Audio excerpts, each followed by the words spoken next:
Merci, bien-aimés dans le Seigneur. Nous revenons toujours sur notre thème sur la conduite d'une église locale. Nous étions en train de parler, n'est-ce pas, à propos des tâches à se répartir entre les différents ministres de la parole dans une église locale. Nous avions dit que se répartir les tâches, c'est biblique. Nous prenons les modèles, n'est-ce pas, des Lévites.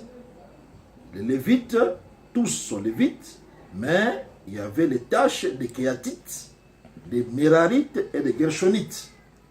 Et donc, si on est dans un collège des ministres de la parole, nous devons nous répartir les tâches. Un peut s'occuper des finances, comme je l'ai dit avec les diacres, avec les frères qui s'occupent des finances. Un peut s'occuper des chantres. Un peut s'occuper, n'est-ce pas, des relations avec l'État, ainsi de suite. Mais nous disons qu'un ministre peut assumer même 2 ou 3 rôles selon le nombre de ministres en place. Ce n'est pas un problème. Et celui qui ne fait pas bien sa tâche, le collège des ministres peut décider de le changer par un autre. Je prends un exemple. On t'a mis dans les finances. Mais si tu n'es pas fidèle, tu gères l'argent de l'église comme ta propre poche. Le collège est libre de remplacer par un autre ministre. Ça ne doit pas être un problème de conflit. Vous comprenez, mes frères? Nous disons que le Seigneur Jésus, n'est-ce pas, il ne nous a pas appelés à signer les recommandations. Il ne nous a pas appelés à lire le communiqué devant le peuple. Jésus n'a pas dit à Pierre, signe les recommandations de mes brebis et de mes agneaux. Il n'a pas dit à Pierre, n'est-ce pas, lis le communiqué devant. Il a dit à Pierre, paie mes brebis, paie mes agneaux. Ça veut dire, il faut les nourrir. On est ministre de la parole pour enseigner l'église. Pas pour lire les communiqués, pas pour être chef de contrée, pas pour signer les recommandations quand quelqu'un veut aller en voyage. Voilà pourquoi nous disons, mes frères et sœurs, que ce sont des distractions dans lesquelles beaucoup se sont plongés et ils ont oublié leur mission. Les apôtres ont même dit que nous allons laisser la tâche de distribuer les biens aux diacres. Nous allons nous donner à la parole et à la prière. Donc tu es appelé à enseigner l'église et à prier pour les enfants de Dieu. Pas à se disputer que non, tel conducteur, il ne fait pas bien sa tâche, on lui ravit le bâton de commandement, on donne ça à tel. Après 6 mois, non, nous si ça ne marche pas, on lui ravit le bâton de commandement, on donne à une autre personne. Après 2 mois, non, ça ne va pas, on ravit. Ça crée des conflits et des haines inutiles. Quelqu'un veut voyager, il est conducteur de l'église locale, il laisse l'intérim à un autre ministre, il dit, je te laisse l'intérim. À mon retour, je récupère un bâton de commandement. Ah bon? Suis-je ton vice-ministre ou ton sous-ministre? Ces choses-là sont purement charnelles, terrestres et diaboliques. Ça n'a pas de place dans un collège de ministres établi par Dieu et qui connaissent leur travail, leur mission, qui est d'enseigner l'évangile et de prier pour le peuple de Dieu. De la sorte, mes frères, si nous travaillons dans la pensée de dire que chaque ministre est responsable de la bonne marche du collège, de la bonne marche de l'église, ça fera que chacun se sentira responsable, n'est-ce pas, de l'évolution des choses. Si ça va bien, tout le monde est dedans.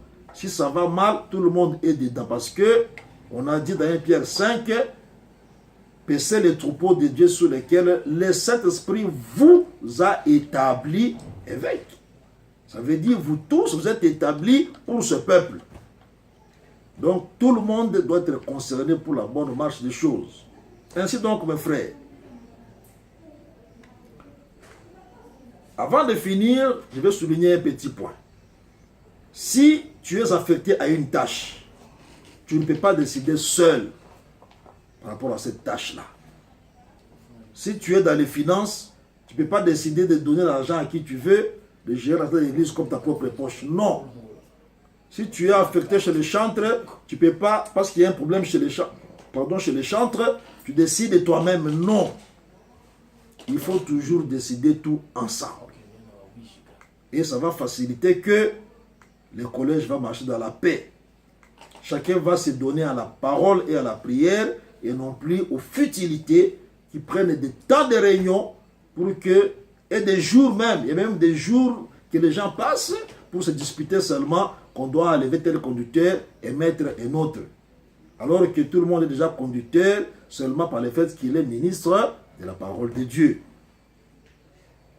Ainsi, mes frères, ministres de la parole, si nous travaillons dans cette pensée, nous allons faire notre travail. D'être des conducteurs pour que les enfants de Dieu puissent un jour accéder au salut. Et ne pas être chef de contrée, ni conducteur d'une église locale, venir le communiquer seul, décider les derniers en réunion. Quand toi tu parles, personne ne peut plus parler après toi. Ce genre de comportement, c'est un comportement que nous devons purement bannir. Parce que ça crée des querelles, des haines, des disputes inutiles parmi les ministres de la parole. Avant de finir, nous allons répondre à 3 questions très capitales que beaucoup de gens se posent, ou les arguments que beaucoup de gens avancent pour montrer qu'il doit être conducteur. Première question. Il y en a qui disent que dans Romains 12, versets 6 à 8, lorsque l'apôtre Paul, je vais lire rapidement, puisque nous avons tous des dons différents, selon la grâce qui nous a été accordée, que celui qui a les dons de prophétie l'exerce selon l'analogie de la foi.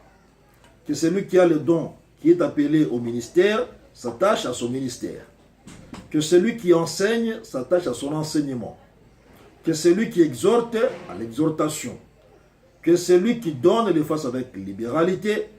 Que celui qui préside le fasse avec zèle. Que celui qui pratique la miséricorde le fasse avec joie. Donc les gens récupèrent le mot. Vous voyez, celui qui s'attache à l'enseignement, là on voit la grâce doctorale, et celui qui préside, c'est la grâce pastorale. Donc ils disent, mais si dans le collège il y a un pasteur, automatiquement c'est lui qui doit être le conducteur des conducteurs. Ça c'est tout à fait faux. Pourquoi c'est faux? Remarquez mes frères. Dans ces écrits, il y a des dons, parmi les dons, il y a les dons qui sont liés seulement au ministère de la parole. Comme par exemple, les dons d'enseigner. C'est lié au ministère doctoral. Quand on dit que celui qui enseigne s'attache à l'enseignement, c'est lié au don, plutôt à la grâce doctorale. Les dons de présider, c'est lié, c'est vrai, au ministère pastoral. Mais les dons de présider ou de gouverner ici, n'est-ce pas? Ce n'est pas lié à un individu. C'est lié au ministère pastoral. Comme pour dire que si nous avons dans l'église 3 pasteurs, tous ont le don de présider, tous ont le don de gouverner. Maintenant, si vous êtes à 3, qui sera maintenant conducteur des conducteurs? Là encore, vous allez vous disputer. Comme on est 3 pasteurs, on va aller dans les votes. Vous faites les votes comme les païens pour chercher qui sera le gouverneur, n'est-ce pas, des autres ministres. C'est purement diabolique. Je dis ça en ces termes, puis vous puissiez comprendre que nous sommes en train de nous écarter de notre objectif. Paix mes agneaux, paix mes brebis. Même quand on a établi Josué, la Bible dit, c'est pour que l'Assemblée d'Israël l'écoute. Moïse n'a pas mis la main sur Josué pour signer les recommandations, pour être chef de contrée. C'est pour être écouté par le peuple. C'est pour enseigner l'Église. Pour balayer l'argument que non, s'il y a un pasteur, c'est lui qui est le conducteur. On va d'abord lire 1 Corinthiens 12, verset 28. La Bible dit, et Dieu a établi dans l'Église premièrement les apôtres, secondement les prophètes, troisièmement les docteurs, ensuite, écoutez, ceux qui ont les dons des miracles. Là, c'est lié au ministère évangélique. Puis ceux qui ont les dons de guérir, secourir, gouverner, parler diverses langues, ça c'est lié, n'est-ce pas, au ministère pastoral. Donc le don des miracles, c'est lié au ministère évangélique. Le don de secourir, guérir, secourir, gouverner, tout ça, c'est lié au ministère pastoral. Donc, un pasteur, à part ce don, il a aussi le don de discernement des esprits pour savoir qui est lion, qui est brebis. Vous comprenez? Et donc, je pose maintenant des questions. Remarquez que les pasteurs au pluriel ont le don de guérir. La question c'est de savoir, ils guérissent qui? Les fidèles ou les autres ministres? Les pasteurs au pluriel ont le don de secourir. Même question. Ils secourent qui? Les fidèles ou les autres ministres? Les pasteurs au pluriel ont le don de gouverner. Même question. Gouverner qui? Les fidèles ou les autres ministres? Pour toutes ces questions, la réponse est que les pasteurs au pluriel sont appelés à guérir, à secourir, à gouverner le peuple de Dieu. D'ailleurs, vous comprenez mal le mot gouverner. Jésus nous a aidé à comprendre ce que signifie gouverner. On va lire Luc 22, versets 24 à 27. Luc chapitre 22, 24 à 27. Pour comprendre d'abord, quand on dit gouverner dans la Bible, ce n'est pas en français. Ce n'est pas que tu sois le chef des autres. Un trône que vous avez appelé conducteur. Qu'est-ce que Jésus dit? Il s'éleva aussi parmi les apôtres une contestation. Lequel d'entre eux devait être estimé le plus grand? Jésus leur dit, les rois des nations les maîtrisent, et ceux qui les dominent sont appelés bienfaiteurs.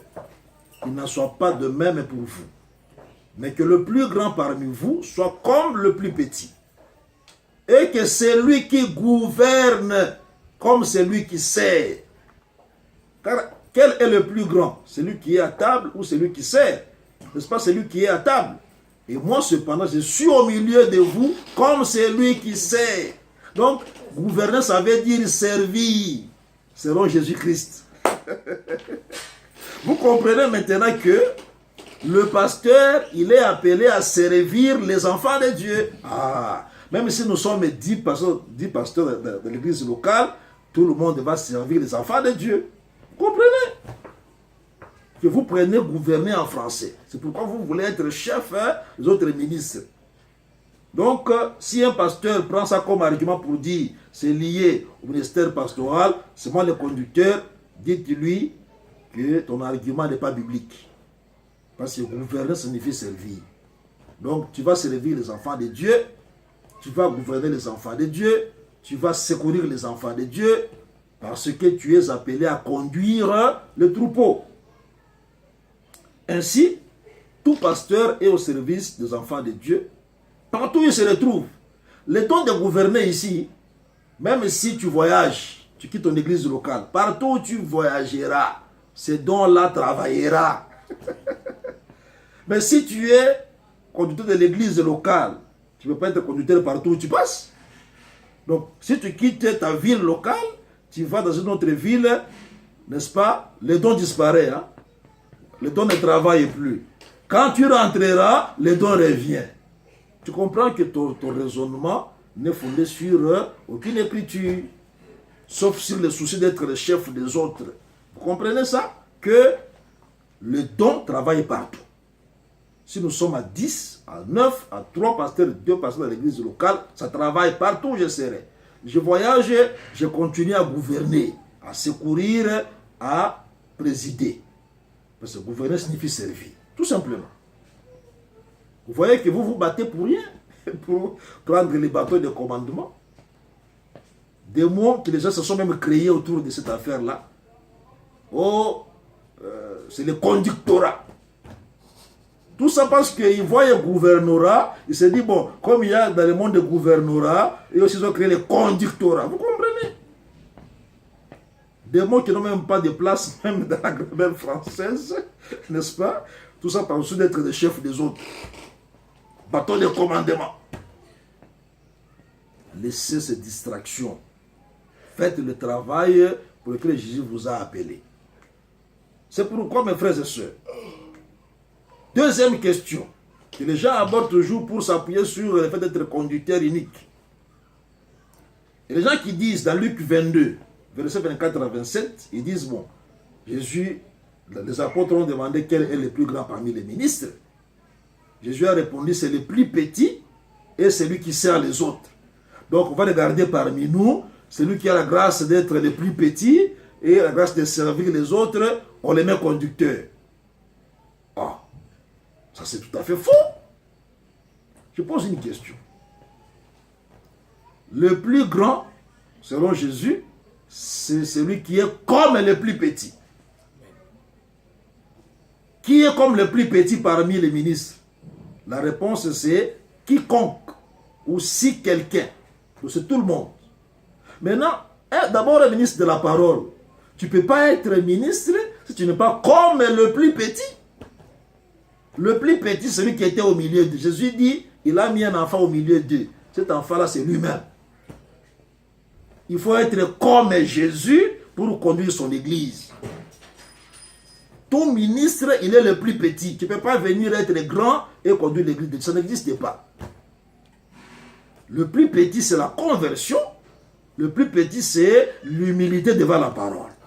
Donc, si tu es ministre, d'abord, tu dois être converti. Si tu es ministre, tu dois être humble devant l'écriture. Ta position, si elle est mauvaise, tu la laisses tomber. Tu prends la position de la parole de Dieu.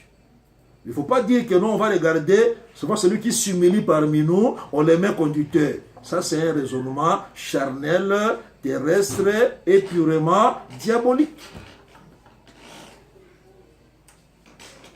Pour vous aider dans ça, lisons un peu Luc 9. Parce que là, on a le Luc 22, 24 à 27. Maintenant, on a Luc 9, 46 à 48. Écoutez. Or, une pensée leur vint à l'esprit, savoir lequel d'entre eux était le plus grand.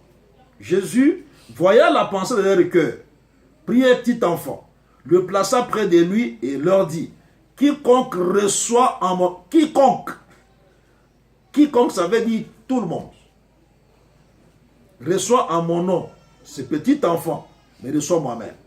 Il parle de lui-même, Jésus. Et quiconque me reçoit celui qui m'a envoyé. Car celui qui est le plus petit parmi vous, c'est celui-là qui est grand.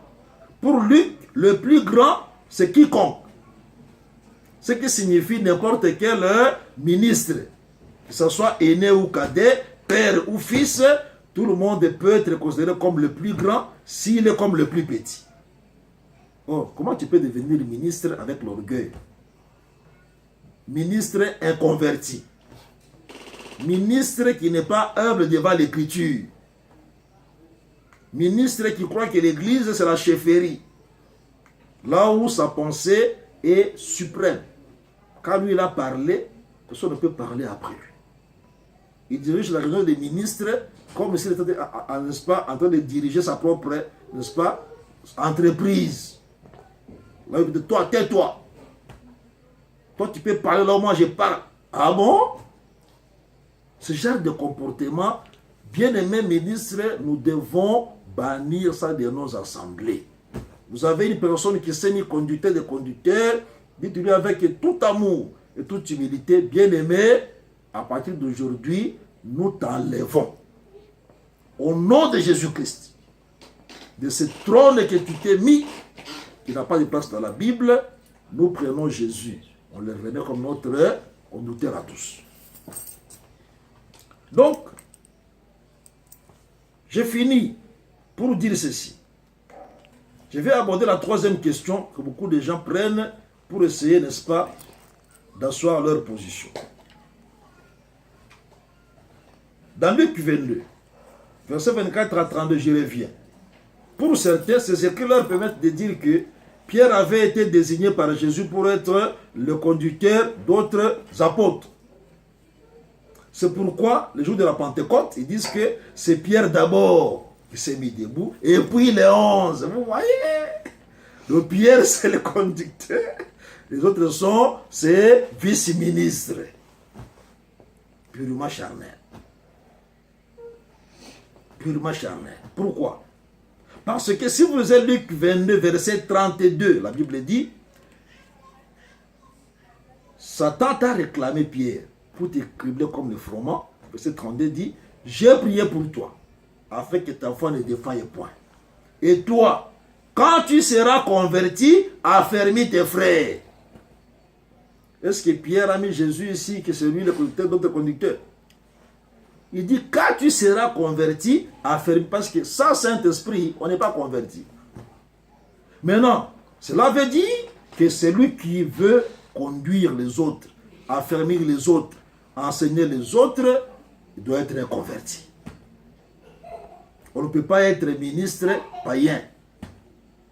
Un ministre inconverti. Un ministre qui boit le péché comme de l'eau. Un ministre qui se répand tous les jours de l'impudicité et de l'adultère. Il se répand tous les jours de manger l'argent de l'église. Ce n'est pas un ministre de la parole. Voilà pourquoi nous disons que ici Pierre symbolise le ministère. Qu'un ministre de Dieu, il est le premier converti dans l'assemblée. Le premier converti, le premier sauvé, c'est le ministre de la parole. C'est pourquoi c'est un converti qui convertit les autres. Voilà en résumé, mes frères, ce qu'on avait prévu de vous dire cet après-midi. En peu de mots, le conducteur au singulier, c'est Jésus. Les conducteurs au pluriel, tout ministre de la parole. Tous sont des ministres, principe d'égalité, mais cette égalité n'exclut pas l'ordre d'arrivée. Parmi les ministres, il faut travailler en se répartissant les tâches et que chacun soit concerné comme un conducteur de l'église locale. Chef de contrée, abandonnez ça. Conducteur de l'église locale, abandonnez ça. Travaillez selon les Écritures et la paix de Dieu sera avec vous. Que le Seigneur vous bénisse. Nous reviendrons prochainement avec une autre émission. Nous allons parler sur l'imposition des mains pour être consacré ministre de Dieu. Que Dieu vous bénisse. À la prochaine. Merci.